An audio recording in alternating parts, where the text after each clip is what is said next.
Taking care of pets can be one of the most rewarding jobs of everyday life. Yet continuing that care following an emergency can be a monumental task. During disasters like a hurricane or a forest fire, hundreds of thousands of livestock, pets, and horses can become displaced and abandoned.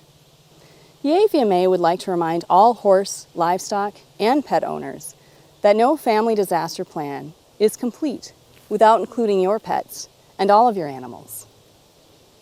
Disaster plans don't have to be complicated. In fact, the best disaster plans keep it simple. For example, it's important to have a pet carrier like this, not only for transportation of your pet, but also potentially to use as temporary housing. Be sure to get a pet carrier that is large enough for your dog or cat to stay in comfortably for a few days. If you evacuate to a shelter, your pet will have to spend most of its time in this crate. If you're a cat owner, you'll require a carrier large enough to hold a small litter box. Making a temporary litter box is easy.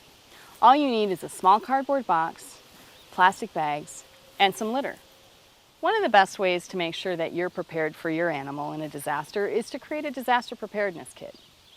You'll want to include food, at least a week's worth, fresh water, any medication your animal is on, and a current prescription, as well as any health or veterinary medical records. For example, if you have a horse, you'll want to include registration papers and any Coggins papers or health certificates. You may also want to, for identification purposes, include a recent photograph of you and your animal.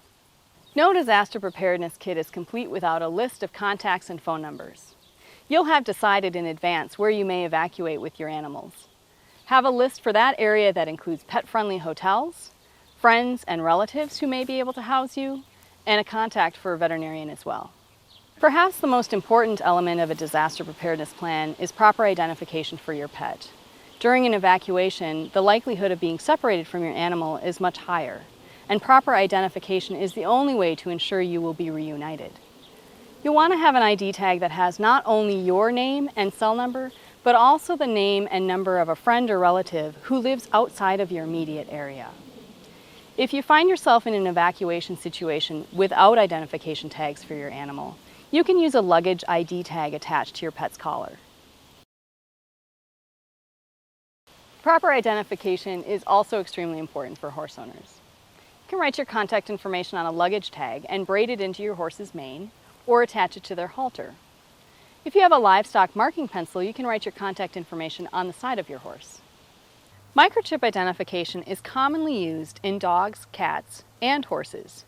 Even if you have an ID tag on your animal, if the animal loses that tag, now they're without identification.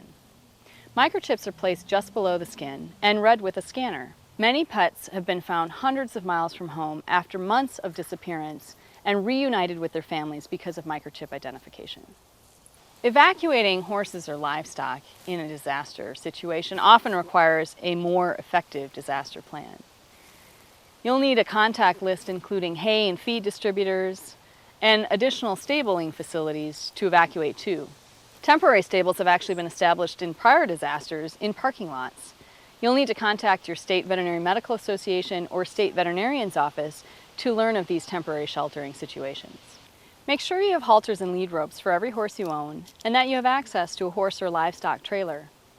It may be a good idea to form an emergency network of local farms and stables in your area who may be contacted to assist you in case of an emergency evacuation. And finally, in any disaster situation, it's important that you know where you're going to go and how you're going to take your animals with you. So make sure you plan ahead. The AVMA has additional resources on our website for disaster preparedness and planning, including our Saving the Whole Family brochure. This and more are available at www.avma.org.